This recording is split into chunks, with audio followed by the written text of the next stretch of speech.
ভাই, আমি 2-3 দিনের জন্য একটু বাইরে যেতেছি, তুমি একটু কষ্ট করে মসজিদের খেয়াল রেখো।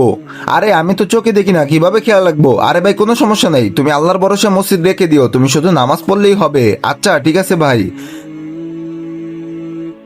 আরে ওর ভাই তো চলে গেছে, এখন আমরা মসজিদে সব টাকা চুরি করবো, দোষ পড়বে ওর। আচ্ছা ঠিক আছে চলো। আশিক, একটা কাজ করি, পুরো দান বক্স নিয়ে যাই। আচ্ছা ঠিক আছে চলো, পুরো দান বক্স নিয়ে যাব। আরে মসজিদে কে আসছে? কে মসজিদে?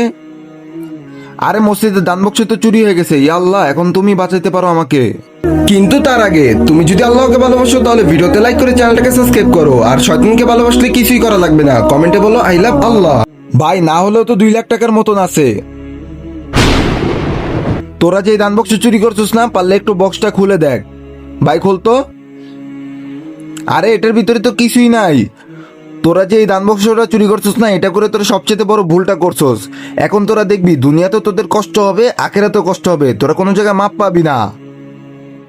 আল্লাহ তুমি আমাদেরকে মাফ করে দাও।